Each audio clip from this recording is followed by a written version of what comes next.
Hello everyone, দেখো আজকে আমি কি করতে এসেছি। দেখেই মনে হয় তোমরা বুঝতে পারছো যে আমি আজকে আচার তৈরি করব। কিসের আচার সেটা তোমাদেরকে দেখাই। এখানে একজনকে আচারের প্রসেসিং এর জন্য লাগিয়ে দিয়েছি, কড়াই বসিয়ে দিয়েছি, দিয়ে দেবো পরিমাণ মতো সরিষার তেল।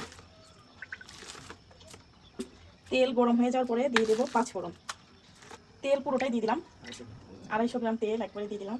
সরিষার তেল যত দেওয়া যায় আচার কিন্তু তত মজা হয়। তেল কিন্তু গরম হয়ে গেছে, এখন দিয়ে দেবো 5 ফোড়ন। এখানে গোটা শুকনো মরিচ আর 5 ফোড়নের যা যা থাকে সেগুলো দিয়ে দিলাম। এখন মরিচগুলো একটু লালচে হয়ে আসলে এর মধ্যে আমরা রসুন দিয়ে দেবো। এখন দিয়ে দেবো রসুন কুচি, এটাকে আমরা একদম ছোটো ছোটো করে কুচি করে দেবো।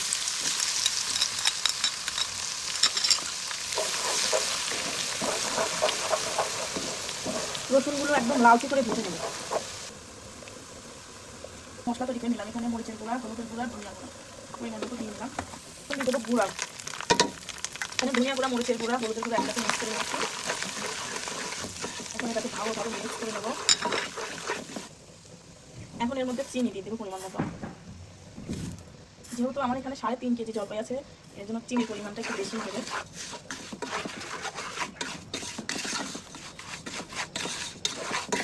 চিনি একদম গলে যাওয়ার পরে আমরা জলপাইগুলো দিয়ে দেবো। এই দেখো চিনি কিন্তু একদম গলে পানি বের হয়ে গেছে, এখানে আর এক্সট্রা কোনো পানি দেওয়ার প্রয়োজন নেই। এখন আমরা জলপাইগুলো দিয়ে দেবো এক একে।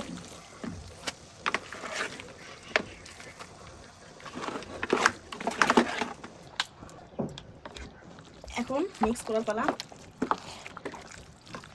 চিনির মধ্যে থেকে অনেক পানি বের হয়েছে,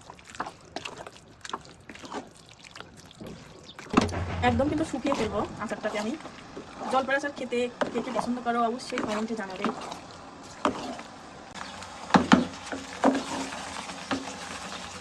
এই গুঁড়া মশলাগুলো দিয়ে দেবো।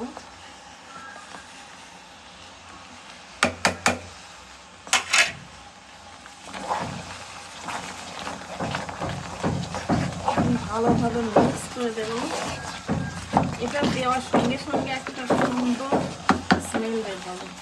এখন এই চিলি ফ্লেক্সগুলো দিয়ে দেবো।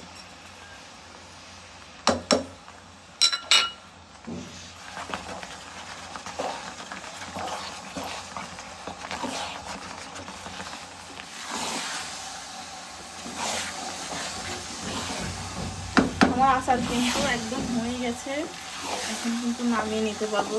দেখো কালারটা